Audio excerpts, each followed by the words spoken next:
네, 그간 논란이 컸던 사드 임시 배치가 완료된 가운데 정치권 반응은 묘하게 달랐습니다. 보수 야당은 환영의 뜻을 보였고 정부와 여당은 불가피한 조치라는 점을 강조했습니다. 전문가 세 분을 모셨습니다. 신지호 연세대 개건 교수, 허성무 경남대 초빙 교수, 그리고 양지열 변호사 세 분 나오셨습니다. 어서 오세요. 네, 안녕하세요. 네, 우여곡절이 참 길었습니다. 주제부터 보시죠. 현재 제한적인 한미 연합 미사일 방어 능력을 보완할 수 있는 대책 마련이 불가피하여 사드 체계의 잔여 발사대를 임시 배치하게 된 것입니다.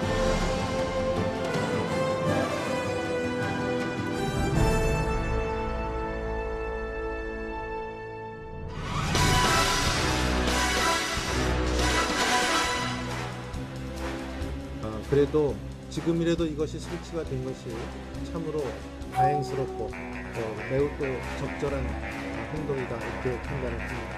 5천만이 핵인질이지. 성주까지 가서 생쇼를 하고 국회의원들이 나서서 가발 쓰고 생쇼를 하고 이제 정상으로 돌아오고 있습니다. 군사작전을 방불케 한 오늘 새벽 소송리의 평화는 무너졌습니다. 박근혜 시대의 사드는 절대 악이고 문재인 시대의 사드는 아닙니까? 사드 임시 배치의 무기한 연기를 강력히 촉구합니다. 이제 정상으로 돌아오고 있습니다. 사드 임시 배치의 무기한 연기를 강력히 촉구합니다.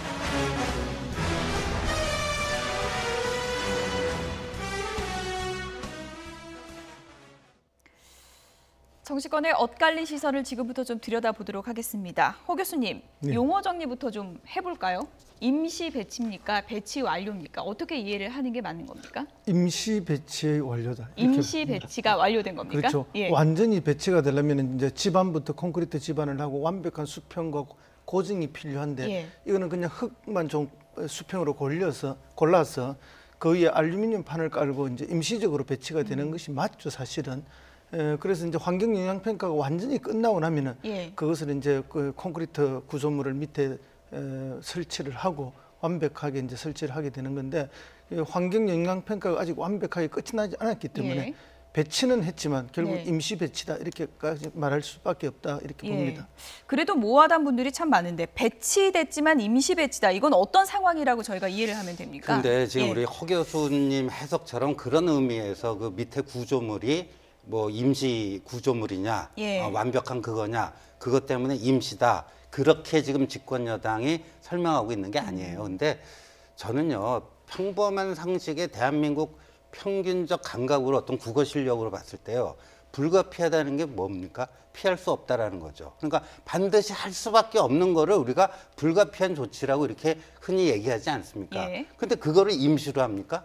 불가피한 조치면은요, 계속 해야 되는 거 아닙니까? 그걸 임시로 한다니까 앞뒤가 쉽게 얘기해서 악귀가 잘 안 맞아요. 그러니까 국민들이 좀 이렇게 그 깔끔하게 정리가 안 되는 그런 점에서 이제 그 문재인 대통령 후보자 시절부터 민주당이 이 6차 핵실험 이런 거에 대해서 굉장히 좀 안이한 정치 인식을 하고 사드를 배치 안 할 수도 있을 것 같다는 얘기를 했기 때문에 그 말의 일관성을 좀 유지하기 위해서 그냥 이런 그 앞뒤가 안 맞는 지금 논리 전개가 좀 이루어지고 있는 게 아닌가 예. 그런 생각을 지울 수가 없네요. 논리전개 말씀하셨는데 문재인 대통령이 후보 시절부터 강조했던 게 절차적 정당성 아니겠습니까? 이 부분이 잘 지켜진 것인지 의문을 제기하는 시선이 많은 것 같습니다. 그래서 이제 예. 임시 배치라는 용어를 사용을 하고 있는 거죠. 이제 문재인 대통령 후보 시절부터 이제 확실한 답변을 하지 않았었고 가능하면 아마 문재인 대통령이나 여권에서도 사드 배치를 막으려고 했던 입장인 거는 틀림없어 보입니다. 예.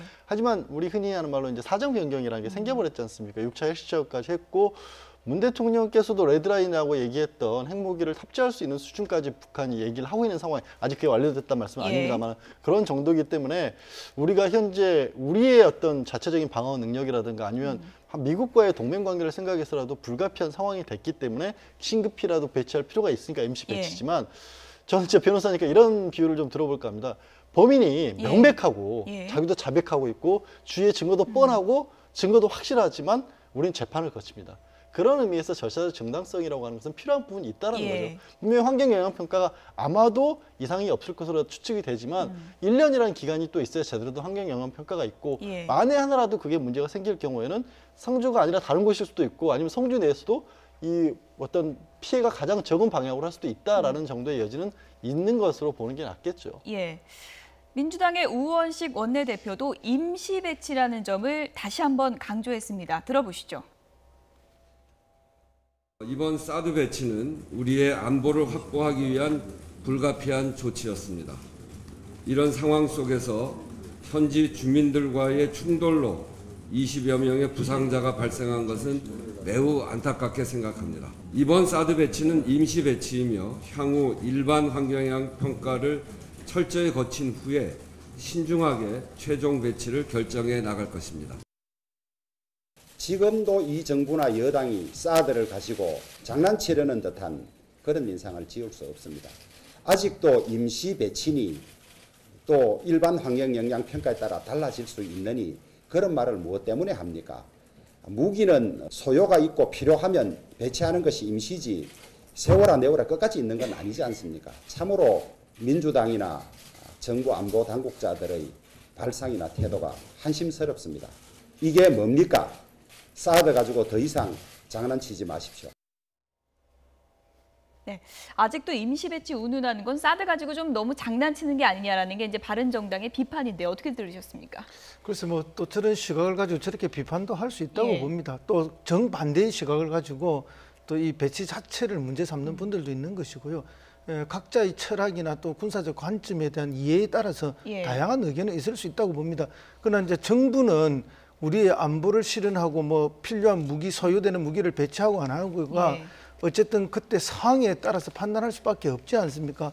그렇기 때문에 이제 뭐 사실은 문재인 정부가 들어서기 전부터 이 부분이 뜨거운 감자였고 어떻게 할 것이냐 고민이 많았죠. 그래서 분명하게 어떻게 한다는 말이 없었습니다. 그래서 전략적 모성을 계속 유지했고 그리고 주권 국가로서의 절차적 정당성을 강조했던 예. 거죠. 그러나 지금 이제 상황이 워낙 급박하게 돌아가고 미사일 발사뿐만 아니라 핵실험 있었기 때문에 어쨌든 그 긴박한 상황에 대해서 대처를 하는 건데 거기에 따라서 그럼에도 불구하고 또 다른 가능성은 또 열려 있기 때문에 임시라는 말을 쓸 수밖에 예. 없고 또 다른 가능성이라는 건 어떤 걸 말씀하시는 그렇죠. 거죠? 일반 환경 영향 평가를 예. 통해서 부분적인 조정이라는 거 얼마든지 있을 수 있지 않습니까? 그것까지 완전히 지금 차단된 것이 아니지 않습니까? 그렇기 때문에 임시라는 말을 쓰고 그럼에도 불구하고 긴박하게 배치할 수밖에 없었던 환경의 변화가 또 있었던 거 아닙니까? 정부는 결국 그런 변화에 긴민하게 대응하는 것이 정부 여당의 역할인데 그 모든 것을 말장난이다 또는 무슨 뭐다 이렇게 비판하는 것은 사실은 옳지 않다고 보고요. 오히려 지금 야당이 여당일 때 주장했던 부분을 지금 문 대통령이 긴급하게 수용한 거 아닙니까? 그러면 오히려 이건 환영해 줄 만한 일이라고 예. 저는 봅니다. 예. 오히려 반대했던 핵심 지지자 일부들이 비판하고 있는 것이죠. 네.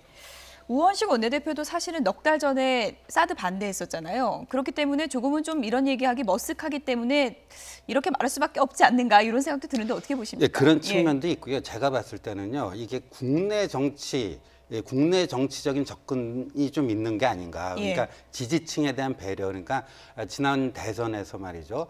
사드 배치에 대해서 강렬하게 반대하던 사람들은 주로 이제 문재인 후보에게 표를 많이 찍지 않았겠습니까? 그런데 지금 이제 불가피한 상황이 돼서 배치는 하는데 뭔가 조금 이렇게 좀 변할 수도 있는 것처럼 이게 취소될 수도 있을 것 같은 좀 그런 좀 여지를 좀 남겨둠으로써 자신들에 대한 지지층을 좀 이렇게 뭐라고 그래요? 달래는 뭐 이런 거라고도 이제 이해할 수가 있는데요.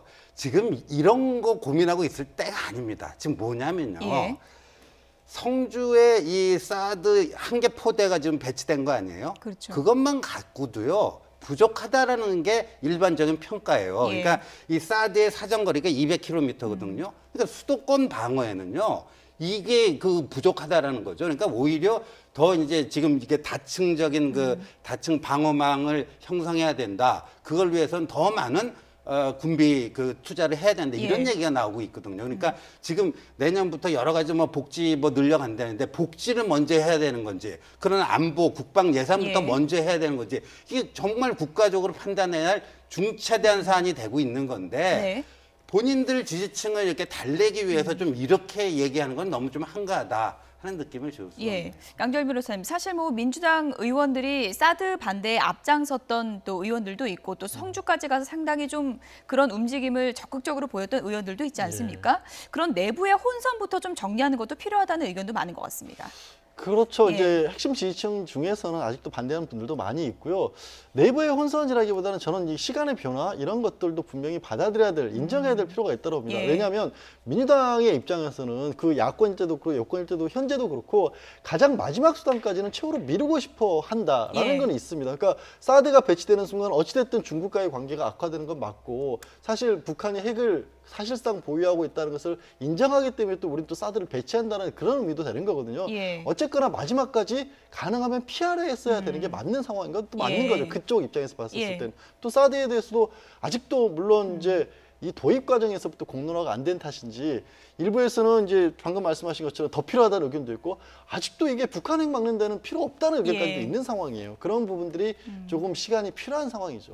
어쨌든 사실상은 배치가 이제 한개 포대가 완료된 상황인 그렇습니다. 그런 상황인데 민주당 의원 뭐 일부 의원이긴 하지만 저희가 조금 전에 이제 뭐 사드 성주 기지에 가서 적극적으로 이제 사드 반대를 하고 뭐 일각에서는 사드 괴담도 퍼졌다 이런 얘기도 있지 않았습니까? 이런 부분에 대해서는 좀 자제할 필요가 있다 이런 비판의 시각도 있는 것 같습니다. 뭐 그런 예. 당연히 그런 비판의 시각이 있을 수 있죠. 그리고 이제 뭐 이 진실과 관계없이 조금 과장되거나 확대되는 예. 건 언제든지 있는 일이 아닙니까? 이제 또 그런 것도 있고 반대하는 사람들의 또 절박함 속에 그분들을 달래기 위해서 그분들과 함께하는 예. 그런 소수를 위로하는 그런 의원들도 당연히 있을 수 있는 건데 그 모든 것을 시간이 지났다고 해서 다 뭐 비판할 것 같으면 상대당 다 그런 경험이 없는 당이 어디 있습니까? 지금 정치라는 게. 그런데 물론 뭐 비판하실 수 있는 시각도 예. 있다라고 보고요.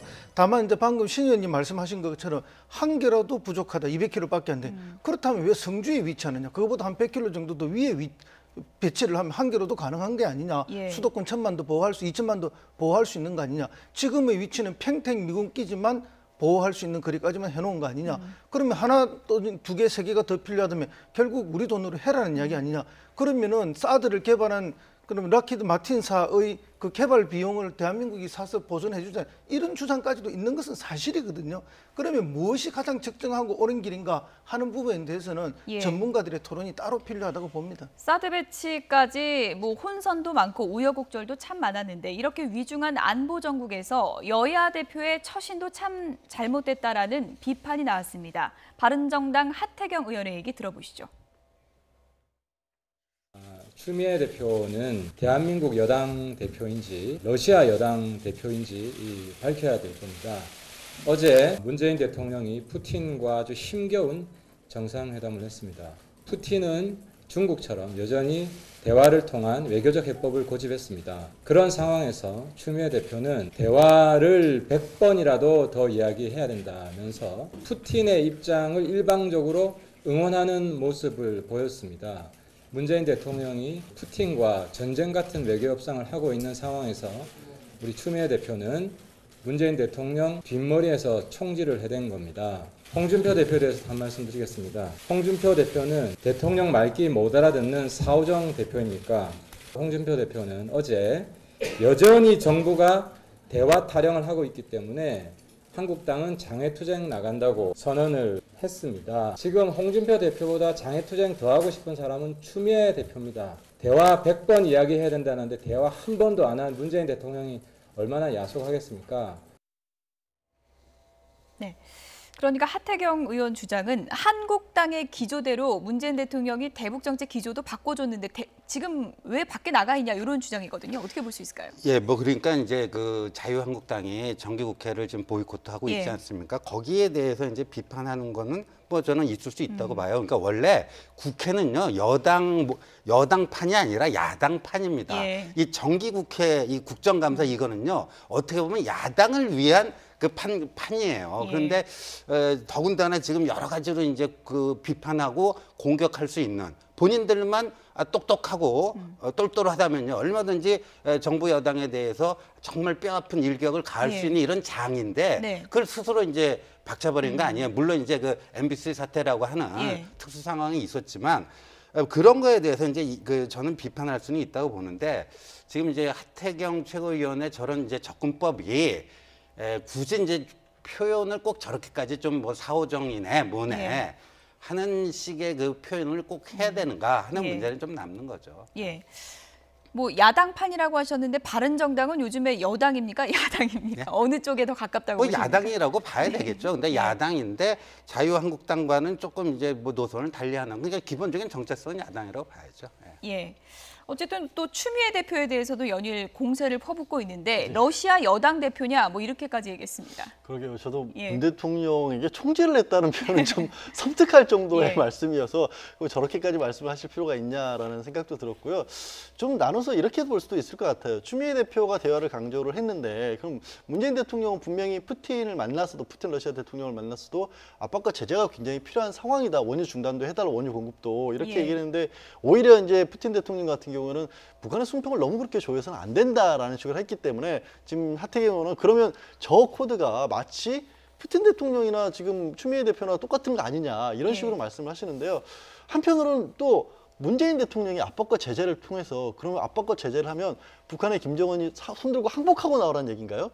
압박과 제재를 통해서 대화를 하자는 걸로 연결될 수도 있는 거거든요. 흐름이라고 하는 게 어떤 쪽으로 흐르냐에 따라서 귀결점은 전쟁을 막자는 의미에서의 대화를 강조하는 것일 수도 있는 거고 예. 또 한편으로는 이 여권 내 역할 분담이라고 생각해 볼 수도 있는 거죠. 대통령이 강조해서 저렇게 압박과 제재를 말하지만 여전히 예. 우리 당 입장에서는 민주당 입장에서는 평화적인 방법을 추구할 수 있다라는 것을 또 역할을 나눠서 할 수 있는 얘기도 되는 거거든요. 그래서 너무 또 대화라는 말 하나만으로도 예. 또 이렇게 총질을 하는 거 아니냐라고까지 보실 것까지는 없을 것 같습니다. 하태경 의원의 초조감이 약간 묻어나는 것 예. 같아요. 어쨌든 뭐 여당을 공격해야 되는 야당의 위치도 있고 또 동시에 자유한국당과의 차별화도 껴야 예. 되기 때문에 모두를 다 깔 수밖에 없는 모두 깎기의 예. 스탠스다 그렇게 보입니다. 예. 뭐 대북 제재 해법을 논의하기 위해서 문재인 대통령이 이제 러시아를 방문해서 아베 일본 총리를 또 만나기도 했는데요. 아베 일본 총리와 대북 해법에 대해 상당히 좀 접근법이 비슷했다 이런 얘기가 들리더라고요. 지금 뭐 예. 처지가 그럴 수밖에 없잖아요. 그러니까 지금 이제 ICBM은 최종적으로 완성이 됐다는 게 확인이 안 되고 있는 거고, 그러니까 한국과 일본까지도 이제 북한의 그 핵 위협에 직접적으로 이제 노출이 됐다라는 점에서 뭐 어떻게 보면 동병상련이라고 할 수 있으니까 이제 우리가 그 북한에 대한 원유 공급을 중단하도록 중국과 러시아를 설득하자 그런 얘기를 했는데 예. 오늘 이제 문 대통령의 메시지가요 또 약간 다소 혼란스러운 게 또 그 이제 남북 러시아에 있는 이 파이프라인 천연가스 파이프라인을 놓겠다 뭐 예. 이런 얘기를 했잖아요. 그러니까 현재는 북한이 핵실험을 했으니까 원유 그 중국과 러시아로 하여금 원유를 끊도록 해야 되는데 미래에는 이런 식으로 또 천연가스를 연결할 수도 있다. 예. 그러니까 이거는 지금의 얘기와 현재 얘기를 한 거고 미래 얘기를 한 거니까 이렇게 차별적으로 이해할 수는 있지만요. 예. 지금 꼭 이 타임에 그런 얘기를 해갖고 이렇게 또 혼선을 좀 부추길 필요가 있었을까 하는 그 생각이 들고요. 이게 조심해야 될 게요. 북핵 문제가 풀려도요. 북한을 경유하는 그 파이프라인 있잖아요. 김정은이가 얼마든지 장난칠 수 있습니다. 그 우리가 통과료도 내야 되고요. 예. 그 잠갔다 뭐 풀었다 이게 얼마든지 장난칠 수 있기 때문에 이거는 설치가 가능하더라도 이걸 해야 되는 거 또 다른 논란이 있을 수 있어요. 근데 이런 거를 굳이 오늘 이런 상황에서 얘기할 필요가 있었을까 하는 아쉬움이 남습니다. 저건 러시아하고는 미래를 보기 위해서 만난 건데요. 사실 이 파이프라인 이야기는 뭐 박근혜 정부, 이명박 정부, 노무현 정부, 지금 문재인 정부 모두가 다 같이 공통적으로 하는 이야기입니다. 그만큼 이게 이제 경제적으로 중요한 거고 협력의 핵심 포인트인데요. 사실은 북한 정권은 이 파이프라인 통행세만 받아도 잘 유지하고 먹고 살 수 있다는 게 일반적인 의견이거든요. 그렇기 때문에 미래에 우리가 북한과 러시아와 한국이 협력해서 예. 평화 공존의 시대를 만들자는 그런 미래지향의 메시지가 담겨 있는 것이죠. 어쨌든 뭐 푸틴 대통령하고는 북핵 해법에 대해서 이견이 크게 노출됐는데 아베 총리하고는 그래도 우리가 중러 좀 설득해 보자 이렇게 좀 의견은 모은 거죠. 그렇죠. 예. 그러니까 지금은 한미일 동맹과 그다음에 북한과 중국, 러시아의 동맹이 극명하게 지금 대립하고 있는 그런 예. 상황입니다. 군사 외교적으로는 그렇고 또 경제적으로는 또 별개의 문제가 있어서 지금 복잡하게 얽혀 있다고 보시면 되겠습니다. 예. 그런데 문재인 대통령이 오늘 나와 푸틴 대통령의 공통점이 있다면서 이런 얘기를 했습니다. 어떤 얘기인지 들어보시죠. 시베리아에서 한반도의 백두산까지 넘나들었던 호랑이를 떠올렸습니다. 오래전부터 한국인들은 호랑이를 영물로 여기며 아주 좋아합니다. 푸틴 대통령님도 기상이 시베리아 호랑이를 닮았다고 합니다. 저의 이름 문재인의 인자도 호랑이를 뜻합니다. 우리는 호랑이의 용기와 기상이라는 공통점을 갖고 있습니다. 그런 마음으로 극동지역 발전에 나선다면 안 될 일이 없지 않겠습니까? 러시아와 한국은 시베리아 호랑이로 상징되는 인연뿐 아니라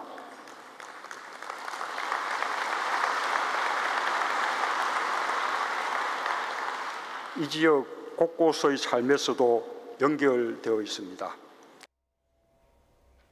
네, 양재열 변호사님, 두 분의 스타일은 정말 다른데 어쨌든 호랑이로 이제 묶인다 이런 얘기죠? 근데 굳이 이제 뭐 찾아내면 또 예. 공통점들이 또 꽤 있기도 하더라고요. 예. 이제 문 대통령도 법학을 전공했는데 푸틴도 의외로 법학을 전공을 했었고요. 예. 두 분 다 지난 정권에서의 뭐 문 대통령께서 비서실장도 지내고 계셨지만 푸틴 대통령 같은 경우도 옐친 정권에서 상당히 중요한 개혁 작업 같은 걸 했던 인연도 예. 있다라고 합니다. 그리고 문 대통령이 어떻게 보면 정치인으로서는 잘 안 맞는다는 말씀을 하시는 그런 얘기 중에 좀 뭐랄까 정치인들이 좀 속을 깔고 예. 이중 삼중으로 뭘 깔고 얘기하는 그런 습성들이 좀 있지 않습니까? 안 그런 분도 계시지만 근데 문 대통령은 아시다시피 소통하는 걸 즐겨하시고 직설적인 걸 좋아하시고 이런 편인데 푸틴이 또 말을 전혀 가리지 않고 딱 바로 하는 편이다 보니까 예. 두 사람이 만나서 얘기했을 때는 예. 의외로 또 얘기도 잘 통했다고 합니다. 그리고 실리는 사실 러시아가 국제관계에서 가지고 있는 중대성에 비해서 우리 외교가 러시아와의 그렇게 깊은 관계를 못 맺었던 것도 사실이거든요. 이제 거기에 대해서 조금 더 중요하게 다가가고 싶다라는 구애를 일종의 한 거죠. 예. 어쨌든 뭐 이게 소문인지 사실인지 모르겠지만 호랑이도 이렇게 때려 눕혔다는 푸틴 대통령인데 문재인 대통령에게 또 칼을 선물했다 그래요? 예, 칼을 선물 조선도 우리 예. 뭐 조선시대 때 만들어진 건데 저는 이게 참 묘한 게요. 예. 1950년대에 우리 그 주한미군이 그거를 미국으로 갖고 간 거를 그렇죠. 러시아의 그 골동품 수집가 누가 사들인 거를 이렇게 예. 준 거 아니에요. 그러니까 그렇죠. 하필이면 그 배경이 그런 거를 주니까요. 러시아가 선물이라고 주는데 한미 간에 이간질을 좀 약간 부추기는 거 아닌가. 미국이 뺏어갔던 거를. 미국이 뺏어간 예. 거를 러시아가 돌려준다. 예. 작은 거지만. 예, 저때 푸틴 예. 대통령 표정이 또 굉장히 일품입니다. 묘하잖아요. 그러니까 좀 여러 가지로 해석이 됩니다. 예. 근데 너무 이제 여러 가지 해석의 가능성은 많지만 전 좀 쉽게 보고 싶어요. 아까 예. 말씀드린 푸틴도 굉장히 솔직한 스타일이라고 그랬잖아요. 정보기관 출신으로 알려져 있고 그래서 걸음걸이조차도 예전에 총을 많이 쳐서 약간 왼쪽으로 기울어졌다는 분석도 나오고 요즘도 유도하고 사격 연습 끊임없이 하는 예. 사람입니다. 푸틴 대통령이. 그런 분들의 특징이 무기를 좋아해요. 그리고 그렇군요. 서양 문명 자체가 예. 우리는 검 이런 것을 좀 금기시하는 선비 문화에 가까웠다면 저쪽은 전투, 기사 이런 것들에 대해서 중요시하기 때문에 좀 쉽게 보면 그냥 자기가 좋아하는 애장품의 의미 정도로 주면 될 것 같습니다. 예. 워낙에 선물이 칼이기 때문에 쉽게 주는 게 아니잖아요. 그래서 여러 가지 이제 시각이 있었는데 칼이기 때문에 뭐 나라를 잘 지켜달라 뭐 이런 의미이기도 하고 때로 나쁘게 보는 시각에서는 뭐 관계를 끊겠다는 얘기냐 뭐 이렇게 보는 시각도 있었습니다. 뭐 그렇게 나쁘게 예. 볼 수도 있지만 이제 선물이라는 게 개인적 취향을 고려하고 예. 그다음에 역사적 의미를 담아서 하는 거 아닙니까? 그럼 개인적 취향을 고려하면 문 대통령의 개인적 취향을 많이 고려해 줘야 되는데 예. 이제 사실은 푸틴 대통령의 취향이 더 많이 고려된 느낌이 들고 다만 예. 역사적 의미를 본다면은 신 교수님 말씀처럼 그런 의미들이 충분히 해석이 가능하죠. 뭐 그런저런 걸 다 떠나서 어쨌든 우리는 낚싯대를 선물하지 않았습니까? 예. 우리의 낚싯대, 푸틴 대통령이 휴가 때 낚시하는 모습을 보고 아 낚시 좋아하구나. 예. 그러면 우리 수제 낚싯대, 우리 대나무 전통 낚싯대를 예. 하자 이렇게 한 거니까 우리도 상당히 신경 써서 선물한 게 맞죠. 예. 서로가 신경을 써서 했는데 사실 활짝 웃는 모습을 보고는 푸틴 대통령이 그럴 줄 알아서 좋아할 줄 알고 내가 예. 선물했다 이런 표정 아닙니까? 예, 참 오묘한 표정이었습니다. 예, 그러니까 이 예. 선물은 서로가 잘 된 선물이라고 봅니다. 맞춤형 선물이라 그랬는데 아베 총리에게는 네. 평창 마스코트 인형 줬거든요. 네. 아니 그런데 이게 지금 예. 러시아에서 이루어지는 거고, 네. 그러니까 한러 문재인 푸틴 정상회담이 메인이고요. 예. 그러니까 이제 문재인 대통령이건 아베건 예. 그냥 그 러시아에 방문했다 거기서 만난 거니까 예. 이제 비중이 떨어지는 거죠. 그렇죠. 근데 저기 또 문 대통령이 아베 총리를 평창 올림픽 때 와달라고 초청을 하지 않았습니까? 예. 그런 의미에서 저걸 준 것 같은데, 근데 지금 일본 측에서 뭐를 줬는지가 확인되지 않고 있어요. 예. 그러니까 일본은 뭐 빈손으로 왔냐, 예. 뭐 이런 얘기도 예의가 나오는데, 없다, 뭐 이런 얘기도 근데 있었습니다. 저건 있을 수가 없어요. 저 예. 정도의 정상회담을 하면요, 예. 사전에 그 양국 의전팀에서 선물은 뭐 어느 정도의 무슨 급으로 할지 다 조율이 됩니다. 예, 그러니까 아베 총리가 빈손으로 왔다, 뭐 이렇게 얘기할 수는 없다고. 그러니까 그런 보도도 예. 그냥 묘하게 또 그 지금 예. 한일 간에 그 모처럼 만에 말이에요. 중국과 러시아를 설득해갖고 원유 못 주게 하자 이렇게 했는데 예. 뭐 선물도 안 갖고 왔냐 또 뭐 이런 식으로. 예. 예. 그런데 지금 뭐 저 북핵 위기 때문에 예. 워낙 지금 다 화제가 덮여버려서 지금 국민들이 관심이 없는데 사실은 한러 간에 지금 굉장히 중요한 외교를 하고 있는 겁니다. 첫째 이제 수산업의 문제가 하나 있고요. 예. 둘째는 우리 축산업들이 지금 사료값 때문에 굉장히 어렵습니다. 그 사료를 어디에서 생산하고 가져올 것이냐 이런 농업 분야에 있어서 연해주와의 협력이 굉장히 중요합니다. 그리고 우리 조선기자재와 조선산업들이 어떻게 러시아 극동에 진출하고 러시아의 지금 극동 어선들 500척 내지 1000척에 달하는 이거 지금 예. 그 교체 시기거든요. 이런 것 등등 해서 굉장히 지금 중대한 그 경제적 외교가 얽혀 있습니다. 근데 지금 이제 정치 군사적인 문제 때문에 덮이는 것이 좀 안타깝습니다. 예. 관련 국가의 북핵 해법 논의에서 선물 외교 소식까지 전해드렸습니다. 이번엔 바른정당 얘기를 잠시 해봐야 될 것 같습니다. 이해운 대표가 결국 물러났습니다. 얘기부터 들어보시죠. 저는 오늘 바른정당 대표직을 내려놓겠습니다. 안보와 민생의 심각한 이중위기 국면에서 야당 대표로 막중한 소임을 다하지 못하고 사려 깊지 못했던 저의 불찰로 많은 심려를 끼쳐드린 점 진심으로 사과드립니다. 다만 실체적인 진실은 조만간 명명백백히 밝혀질 것입니다. 대표직을 놓고 그동안 고심 많이 했습니다. 거짓 주장이 바른정당의 가치 정치를 훼손하고 바른정당의 전진을 방해하지 못하도록 막기 위해서 대표직을 내려놓습니다. 이번에 제기된 의혹은 저로서는 참 억울한 누명이지만 모든 진실과 저의 결백을 검찰에서 떳떳하게 밝히겠습니다.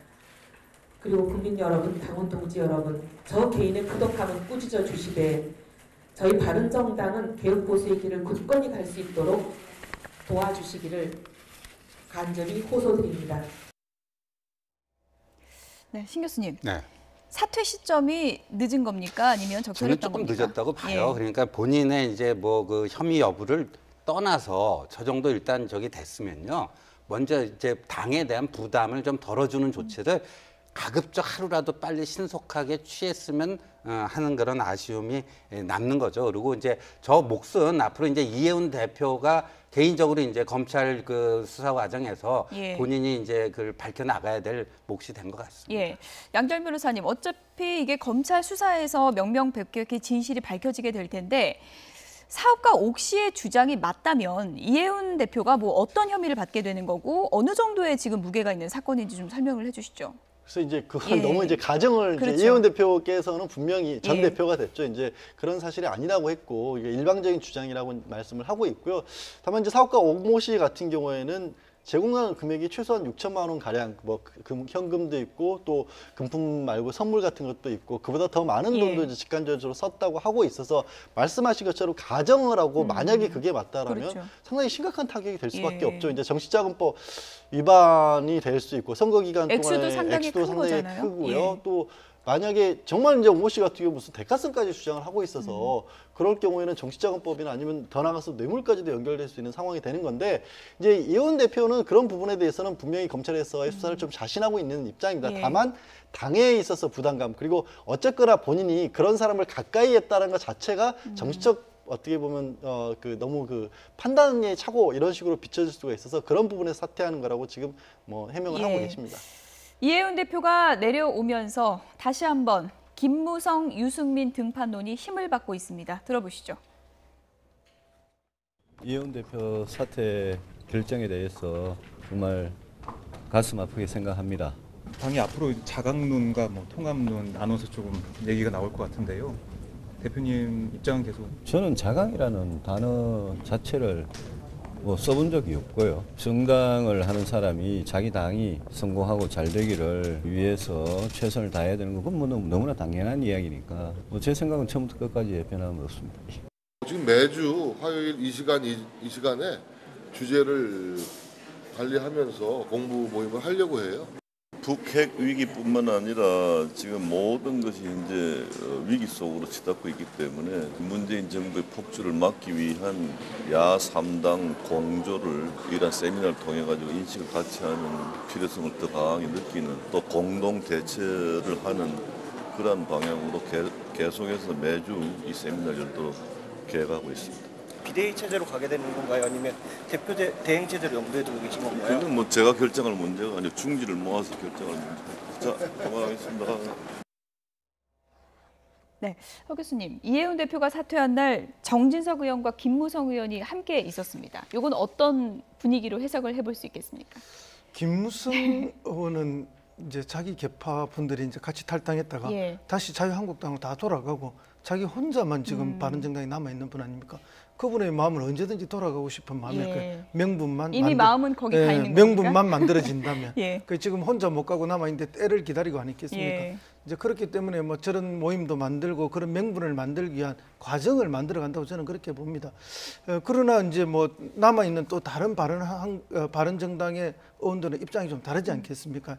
그래서 이런저런 걱정이 드는데 결국은 이제 뭐 저것 때문에 유승민 의원이 비상대책위원장으로 나서야 될 것이냐, 예. 김무성 의원이 나서야 될 것이냐 이런 문제 이야기들이 나오기 시작하는데 존재감으로 보면 지금 하태경 의원이 나서는 게 더 맞죠. 예. 그러나 이제 실제로 개파를 이끌 만한 그런 뭐 중량감은 부족하다고 보면은 결국은 유승민 의원이 나서지 않으면 바른정당이 수습되기 어렵다고 봅니다. 그러나 뭐 유승민 의원도 덜컥 나올 수는 없으니까 예. 명분이 만들어지기를 기다리고 있는 것이 아닌가 예. 그렇게 봅니다. 신조 교수님, 일각에서는요, 이런 얘기도 있더라고요. 한국당 입장에서 봤을 때 원래는 이해훈 대표 체제에서 좀 불만이 있던 바른정당 의원들이 돌아오는 분위기였는데 이게 더 어려워졌다, 통합 물 건너갔다 이렇게도 보더라고요. 뭐 그 보기 나름인데 예. 그런데 바른정당 이해훈 대표 사건으로 인해서 예.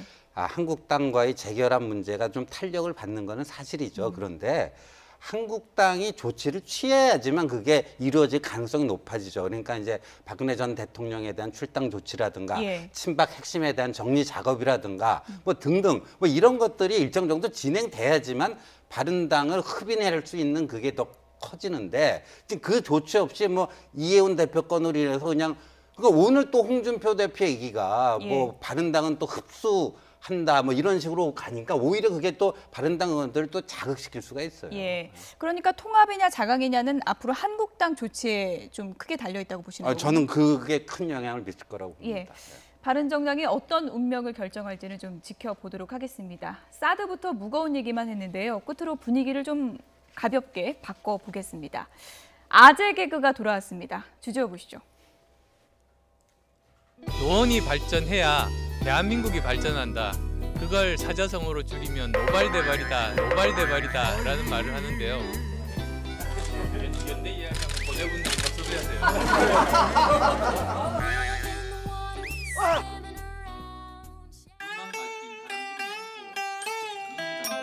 그리고 자유한국당 그리고 다당제는 또 분권의 상징입니다. 지금 해외 여행 갈 때 음식 제일 조심해야 되는 도시가 어딘지 아세요? 베를린이잖아요.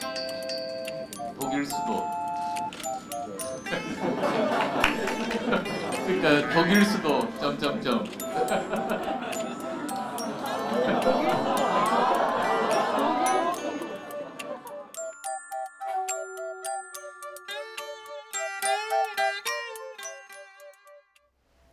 양절 변호사님 표정이 모든 걸 말해주고 있습니다. 그 허탈한 웃음이 어떤 의미일까요? 아니 원래 아재 개그라고 예. 하는 게 이제 좋게 보는 분들은 그렇게 뭐랄까 긴장이라고 벽을 허물어 버린다고 할까요? 사람을 이렇게 푹 내려놓게 예. 만드는 거지 않습니까? 이제 안철수 대표 같은 경우에는 과거에 청춘 콘서트, 토크 콘서트 이런 걸로 굉장히 대중적 인지도를 예. 많이 얻었고 젊은 층의 공감도 많이 얻었지만 그때 이제 많이 익히신 것 중에 하나인 것 같아요. 그러니까 예. 본인이 뭐 원래 학자 출신이고 교수 출신인데 재밌는 얘기를 하면 얼마나 하겠습니까? 예. 그래서 개발해 내신 게 이제 예. 아재 개그였던 것 같은데 저 독일 수도 얘기는요.